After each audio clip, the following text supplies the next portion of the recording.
Hello students, आइए देखते हैं केचुए के आकार की और शरीर के बारे में, मॉर्फोलॉजी एंड एनाटॉमी के बारे में। तो आइए स्टार्ट करते हैं। केचुआ केचुए लाल भूरे रंग के स्थली अकशेरुकी प्राणी होते हैं। ठीक है, तो केचुए जो होते हैं वे जो होते हैं लाल भूरे रंग के होते हैं, स्थल पे पाए जाते हैं और अकशेरुकी प्राणी हैं, इनवर्टिब्रेट्स होते हैं जो नम मिट्टी, ठीक है, मिट्टी कैसी होगी, नम होगी, भीगी होगी, जो नम मिट्टी की ऊपरी सतह पर निवास करते हैं। ठीक है, यह वेट सॉइल जो होते हैं, नम मिट्टी होता है, उसके ऊपरी सतह पर केचुओं का आवास होता है। दिन के समय ये जमीन के अंदर बिलों में रहते हैं, जो कि ये मिट्टी को छेद कर और निगल कर बनाते हैं। ठीक है, तो आप देख रहे हैं कि केचुए जो हैं वे बिल को कैसे बनाते हैं, तो रहने के लिए अपने बिल को मिट्टी को छेदते हैं या फिर मिट्टी को निगल कर, ठीक है, मिट्टी को निगलते हैं और बिल को बनाते हैं, जिसमें यह दिन के समय ज़मीन में रहते हैं। बागीचों में ये अपने द्वारा एकत्रित उत्सर्जी मल पदार्थों के बीच ढूंढे जा सकते हैं। ठीक है, तो अगर केचुओं को देखना है आप, तो बागीचे में आप देखेंगे जहाँ पर इनका उत्सर्जी मल होगा, जहाँ पे मिट्टी के थोड़े उभार दिखाई देंगे, वहाँ पर उसके नीचे जो है, सतह के नीचे जो है, आप केचुए को प्राप्त कर सकते हैं। इन उत्सर्जी मल पदार्थों को कृमिक्षिप्त कहते हैं। ठीक है, तो केचुए के द्वारा जो उत्सर्जी मल है उनको कृमिक्षिप्त कहा जाता है, वर्म कास्टिंग कहा जाता है। कृमिक्षिप्त अर्थात वर्म कास्टिंग कहा जाता है। फेरेटिमा और लुम्ब्रिकस सामान्य भारतीय केचुए हैं। ठीक है, तो आप देख रहे हैं कि सामान्य भारतीय केचुए में आप देख रहे हैं फेरेटिमा है, फेरेटिमा पोस्थुमा। ठीक है, फेरेटिमा और लुम्ब्रिकस यह सामान्य भारतीय केचुए हैं। तो केचुए कैसे होते हैं, तो आप देख रहे हैं केचुए जो होते हैं वे लाल भूरे रंग के स्थली अकशेरुकी प्राणी हैं, जो कि नम मिट्टी के ऊपरी सतह पर निवास करते हैं। दिन के समय जो हैं ये जमीन के अंदर स्थित बिलों में रहते हैं, जो कि ये मिट्टी को छेद कर और निगल कर बनाते हैं। बागीचे में ये अपने द्वारा एकत्रित उत्सर्जी मल पदार्थों के बीच ढूंढे जा सकते हैं। इन उत्सर्जी मल पदार्थ को कृमिक्षिप्त कहते हैं, वर्म कास्टिंग कहते हैं। फेरेटिमा और लुम्ब्रिकस जो हैं ये सामान्य भारतीय केचुए हैं। आइए आगे देखते हैं केचुए के संरचना के बारे में, आकारकी के बारे में, बाह्य संरचना के बारे में। तो देखें ध्यान से, यह आप केचुए का फिगर देख रहे हैं, जिसमें यह आपका पृष्ठ दृश्य दिखाया गया है। पृष्ठ दृश्य, यह इसका पृष्ठ दृश्य है, जिसमें आप देख रहे हैं सबसे ऊपर जो है केचुए के बाहर जो है जिसे पुरोमुख कहते हैं, प्रोस्टोमियम कहते हैं। ठीक है, यह मुख के आगे होता है, इसलिए इसको पुरोमुख कहते हैं, प्रोस्टोमियम कहते हैं। ठीक है, यह देखें इसके अगले वाले हिस्से का यहाँ पे जूम फिगर बनाया गया है, जिसमें आप पुरोमुख को देख सकते हैं। यह आपका पुरोमुख है, निकला हुआ एक फन के आकार का। ठीक है, पुरोमुख है, जिसे प्रोस्टोमियम इंग्लिश में कहा जाता है। उसके पीछे आप देखें मुख द्वार है, पुरोमुख के नीचे देखें। ठीक है, प्रोस्टोमियम के नीचे देखें, यह आपका मुख द्वार दिख रहा है। ठीक है, यह पहला जो है आप देख रहे हैं चेम्बर, जिसे कहेंगे परितुंड या पेरिस्टोमियम। ठीक है, यह पेरिस्टोमियम है जो प्रोस्टोमियम के पीछे होता है। सबसे आगे जो केचुए का कौन सा हिस्सा होता है, तो पुरोमुख होता है, जिसे प्रोस्टोमियम कहते हैं। उससे पीछे वाले हिस्से को परितुंड कहते हैं, पेरिस्टोमियम कहते हैं। ठीक है, उसके बाद यह सेगमेंट्स आप देख रहे हैं, विखंड जो दिखाई दे रहे हैं, इन विखंड के ऊपर आप देख रहे हैं यह सूक वलय हैं। ठीक है, इनको सूक वलय कहा जाता है। ठीक है, केचुए का और हिस्से का स्ट्रक्चर देखें, यह केचुए के ऊपर से आप देखेंगे तो यह स्ट्रक्चर आपको मिलेगा, जिसे क्लाइटेलम कहते हैं। ठीक है, यह सारे विखंड वाले हिस्से हैं। ठीक है, इनके जो सेगमेंट्स हैं उनको दिखाया गया है। यह क्लाइटेलम है। यह पिछला हिस्सा आप देख रहे हैं, जिसे गुदा कहा जाता है। यह केचुए का गुदा है, एनस है। ठीक है, यह आपका एक पृष्ठ दृश्य आपने देखा, यह आपका अधर दृश्य है। और यह देखें ठीक है, यह ब वाला फिगर देखें, यह एक अधर दृश्य है। यह आपका सामने से इस तरह का स्ट्रक्चर दिखेगा, यह पीछे से स्ट्रक्चर दिखेगा। ठीक है, देखिए ध्यान से, जिसमें आपको सूक दिखाई देंगे, ठीक है, सूक दिखाई देंगे पीछे से देखने पर।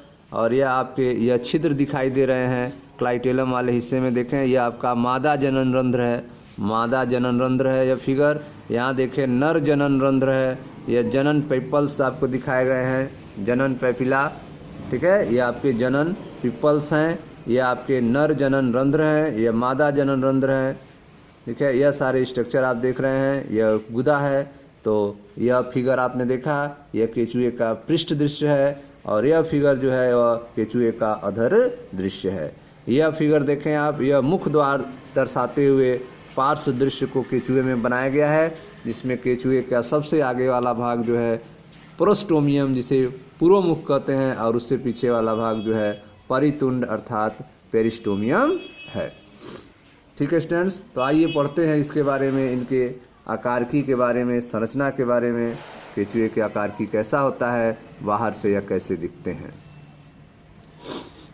इनका शरीर लंबा और लगभग 100 से 120 समान समखंडों में बटा होता है।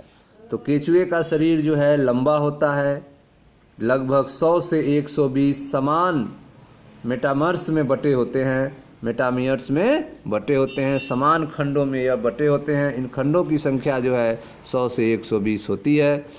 पृष्ठ तल पर, ठीक है, पृष्ठ तल पर एक गहरी मध्य रेखा दिखाई देती है, पृष्ठ रक्त वाहिका के रूप में, ठीक है। पृष्ठ तल पर अगर आप देखेंगे तो एक गहरी मध्य रेखा दिखाई देगी, जो क्या होगी, पृष्ठ रक्त वाहिका होगी। अधर तल पर अगर आप देखेंगे तो अधर तल पर आपको जनन छिद्र पाए जाते हैं, ठीक है। अधर तल पर आपको क्या पाया जाएगा, जनन छिद्र पाए जाते हैं, जिसकी वजह से यह पृष्ठ तल से विभेदित किया जा सकता है, ठीक है। तो पृष्ठ तल पर जनन छिद्र नहीं पाए जाते हैं। जैसे यह फिगर आप देख रहे हो, यह पृष्ठ दृश्य है, जिस पर आप क्लाइटेलम को देख सकते हैं, ठीक है। इस पर जो है पृष्ठ रक्त वाहिका पाई जाती है, और अधर पर अगर आप देखते हैं, अधर दृश्य देखते हैं, तो इस अधर दृश्य में आपको जनन तंत्र दिखाई देंगे, जनन छिद्र दिखाई देंगे, जिसमें आप देख सकते हैं कि यह मादा जनन रंध्र है और यह आपका नर जनन रंध्र है, ठीक है। तो इस आधार पे इनको पृष्ठ और अधर दृश्य को अलग किया जा सकता है। तो आपने देखा कि इनका शरीर जो होता है लंबा होता है, लगभग 100 से 120 समान समखंडों में बटा होता है। पृष्ठ तल पर एक गहरी मध्य रेखा अर्थात पृष्ठ रक्त वाहिका दिखाई देती है। अधर तल पर जनन छिद्र पाए जाते हैं, जिसकी वजह से यह पृष्ठ तल से विभेदित किया जा सकता है। शरीर के अग्र भाग पर, ठीक है, शरीर के अगले भाग पर मुख और पूर्व मुख होता है, ठीक है, प्रोसोमियम होता है, ठीक है। तो शरीर के अगले भाग पर मुख और पूर्व मुख पाया जाता है, प्रोस्टोमियम और माउथ पाया जाता है। पूर्व मुख जो है वह, जो पूर्व मुख है अर्थात जो प्रोस्टोमियम है, वह एक लोब के रूप में एक पाली है, जो मुख को ढकने वाला एक फान नुमा संरचना है, ठीक है, फन लाइक स्ट्रक्चर है, ठीक है। तो पूर्व मुख क्या होता है, जिसे प्रोस्टोमियम कहते हैं, यह एक लोब वाली संरचना है, जो मुख को ढकने वाली एक फान नुमा संरचना होता है, जिसके बारे में हमने आपको बताया। यह देखें, इसी स्ट्रक्चर की बात की जा रही है, इसे कहते हैं प्रोस्टोमियम, पूर्व मुख कहते हैं, ठीक है। यह मुख के आगे पाया जाता है, मुख द्वार के आगे यह पाया जाता है, ठीक है। तो शरीर के अग्रभाग पर मुख पाया जाता है और पूर्व मुख पाया जाता है। पूर्व मुख जो है एक लोब है, जो मुख को ढकने वाला, ठीक है, मुख को ढकने वाला एक फान नुमा संरचना है, ठीक है। यह फान मृदा दरारों को खोलकर, यह फान का क्या काम है, यह फान जो है मृदा दरारों को खोलकर कृमि को उसमें रेंग कर जाने में मदद करता है, ठीक है। तो यह जो प्रोस्टोमियम है, यह मृदा दरारों को खोलता है, जिससे कृमि जो है रेंग कर उसमें जाता है, मदद होती है इसकी। यह फान मृदा दरारों को खोलकर कृमि को उसमें रेंग कर जाने में मदद करता है, ठीक है। पूर्व मुख अर्थात प्रोस्टोमियम एक संवेदी संरचना है, ठीक है। तो यह प्रोस्टोमियम जो है एक संवेदी संरचना है। शरीर का पहला खंड जो है पेरिस्टोमियम या मुखखंड होता है। तो शरीर का पहला खंड यह है आपका, जिसे पेरिस्टोमियम कहा जाता है या मुखखंड कहा जाता है। और इसी में जो है मुख उपस्थित होता है। इसी में क्या होता है? मुख उपस्थित होता है। तो शरीर का पहला खंड क्या होता है? पेरिस्टोमियम होता है, परितुंड होता है, जिसी में मुख उपस्थित होता है। ठीक है, आइए देखते हैं। तो आपने देखा कि शरीर के अग्रभाग पर मुख और पूर्व मुख होते हैं। पूर्व मुख एक पाली है जो मुख को ढकने वाली एक फान नुमा संरचना है। यह फान मृदा दरारों को खोलकर कृमि को उसमें रेंग कर जाने में मदद करता है। पूर्व मुख एक संवेदी संरचना है। पूर्व मुख पेरिस्टोमियम क्या है? एक संवेदी संरचना है। शरीर का पहला खंड जो है परितुंड पेरिस्टोमियम या मुखखंड होता है। ठीक है, शरीर का पहला खंड जो है परितुंड अर्थात पेरिस्टोमियम या मुखखंड होता है, जिसमें मुख उपस्थित होता है। एक परिपक्व कृमि में एक चौड़ी ग्रंथिल गोलाकार पट्टी 14वें से 16वें खंड को घेरी रहती है। ठीक है, अगर एक परिपक्व कृमि को देखेंगे तो उसमें एक चौड़ी ग्रंथिल गोलाकार पट्टी पाई जाती है जो 14वें से 16वें खंड को घेरी रहती है। ठीक है, 14वें खंड से लेकर 16वें खंड तक होती है। ठीक है, इस ग्रंथिल ऊतक वाले खंड को क्लाइटेलम कहते हैं, पर्याणिक कहते हैं। ठीक है, तो यह जो है आपका 14वें खंड से लेकर 16वें खंड तक होता है। फिगर में आप देख सकते हैं, यह आप क्लाइटेलम है जो 14वें खंड से शुरू होकर 16वें खंड तक फैला रहता है, जिसे पर्याणिक कहते हैं, क्लाइटेलम कहते हैं। ठीक है, तो एक परिपक्व कृमि में एक चौड़ी ग्रंथिल गोलाकार पट्टी जो है 14वें से 16वें खंड को घेरी रहती है। इस ग्रंथिल ऊतक वाले खंड को पर्याणिक क्लाइटेलम कहते हैं। ठीक है, इस आधार पर जो है अब जो है शरीर को, ठीक है, केचुए के शरीर को 3 प्रमुख भागों में बांटा जा सकता है। ठीक है, इस क्लाइटेलम के आगे के भाग, क्लाइटेलम के आगे के भाग, ठीक है, क्लाइटेलम वाले भाग और क्लाइटेलम के पीछे के भाग। ठीक है, इस क्लाइटेलम के आधार पर बांट सकते हैं। तो इस प्रकार शरीर जो है प्रमुख भाग जो है वह होंगे अग्र क्लाइटेलम, ठीक है, प्री क्लाइटेलम, उसके बाद क्लाइटेलम, फिर पोस्ट क्लाइटेलम। ठीक है, इसे अग्र पर्याणिका कहेंगे, अग्र पर्याणिका, उसके बाद पर्याणिक और फिर पश्य पर्याणिक खंड में विभक्त होता है। ठीक है, तो क्लाइटेलम के आधार पर इसको 3 भागों में केचुए के शरीर को बांट सकते हैं। तो एक परिपक्व कृमि में एक चौड़ी ग्रंथिल गोलाकार पट्टी 14वें से 16वें खंड को घेरी रहती है। इस ग्रंथिल ऊतक वाले खंड को पर्याणिक क्लाइटेलम कहते हैं। इस प्रकार शरीर 3 प्रमुख भागों अर्थात अग्र पर्याणिका, ठीक है, क्लाइटेलम के आगे वाले हिस्से अर्थात अग्र पर्याणिका, उसके बाद क्लाइटेलम वाले हिस्से अर्थात पर्याणिक और क्लाइटेलम के पिछले वाले हिस्से अर्थात पश्च पर्याणिक खंडों में विभक्त होता है। 5-9 खंडों में अंतरखंडी खांचों के अधर पार्श्वी भाग में, ठीक है, 5-9 खंडों में, 5 से लेकर 9 खंडों में अंतरखंडीय खांचों के अधर पार्श्वी भाग में 4 जोड़ी शुक्रग्राहिका रंध्र स्थित होते हैं। ठीक है, तो 4 जोड़ी शुक्रग्राहिका रंध्र कहाँ पाए जाते हैं? तो 5वें से 9वें खंड में अंतरखंडी खांचों के अधर पार्श्वी भाग में, 5वें से 9वें खंड में अंतरखंडी खांचों के अधर पार्श्वी भागों में 4 जोड़ी शुक्रग्राहिका रंध्र स्थित होते हैं। इस पर मेथिकल अपर्चर्स उपस्थित होते हैं। ठीक है, तो इस पर मेथिकल अपर्चर्स जो है कहाँ होते हैं? 5वें से 9वें खंड में अंतरखंडी खांचों के अधर पार्श्वी भाग में जो है 4 जोड़ी शुक्रग्राहिका रंध्र उपस्थित होते हैं। एकल मादा जनन छिद्र जो है, ठीक है, एकल मादा जनन छिद्र जो है 14वें खंड के मध्य अधर रेखा पर स्थित होता है। तो मादा जनन छिद्र जो है 14वें खंड के मध्य अधर रेखा पर स्थित होता है।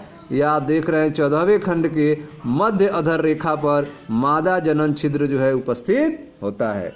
ठीक है, तो आप देख रहे हैं कि 5वें से 9वें खंड में अंतरखंडी खांचों के अधर पार्श्वी भाग में 4 जोड़ी जो है शुक्र ग्राहिका रंध्र स्थित होते हैं। एकल मादा जनन छिद्र जो है 14वें खंड के मध्य अधर रेखा पर स्थित होती है।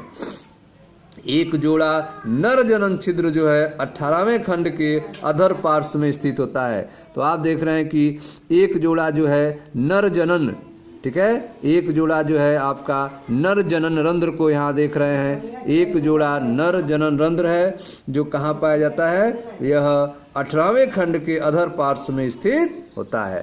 तो यह 18वें खंड में पाया जाता है नर जनन रंध्र एक जोड़ा, ठीक है, जो पार्श्व अधर पार्श्व में स्थित होता है। ठीक है, यह आप जनन पिप्पल देख रहे हैं, जनन पिप्पल यह और यह जो है जनन पिप्पल है। बीच में आप नर जनन रंध्र देख रहे हैं, ऊपर जो है आप देख रहे हैं मादा जनन रंध्र के बारे में।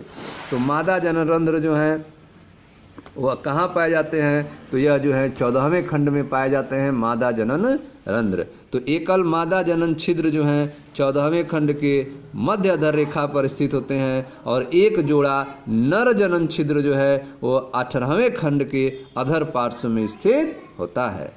बहुत से छोटे छिद्र, ठीक है, बहुत से छोटे छिद्र जिन्हें वृक्कक रंध्र कहते हैं, बहुत से छोटे छिद्र जिन्हें वृक्कक रंध्र कहते हैं, ये अधर तल पर लगभग संपूर्ण शरीर में पाए जाते हैं।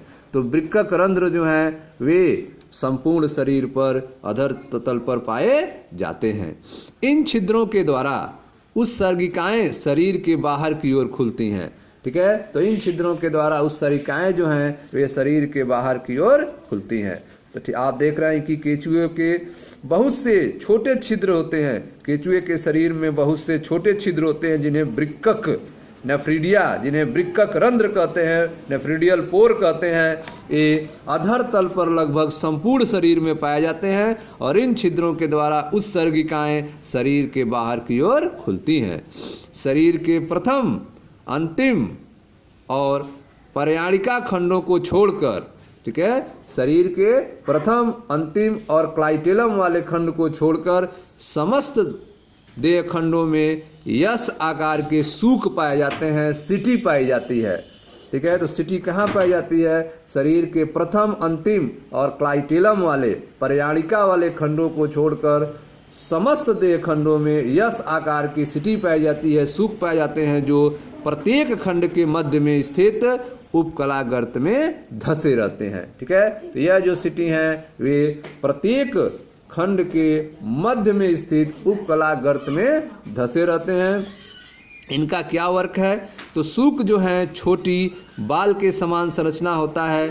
सूक जो है वह छोटे बाल के समान संरचना होते हैं जो कि फैल और सिकुड़ सकते हैं तथा गति में महत्वपूर्ण भूमिका अदा निभाते हैं। तो जो सिटी होते हैं वे मूवमेंट में, गति में अपनी महत्वपूर्ण भूमिका निभाते हैं। ठीक है, तो यह था आपका केचुए के आकारकी के बारे में स्टूडेंट्स। नेक्स्ट वीडियो में आंतरिक आकारकी के बारे में पढ़ा जाएगा। मिलते हैं नेक्स्ट वीडियो में। थैंक यू, धन्यवाद।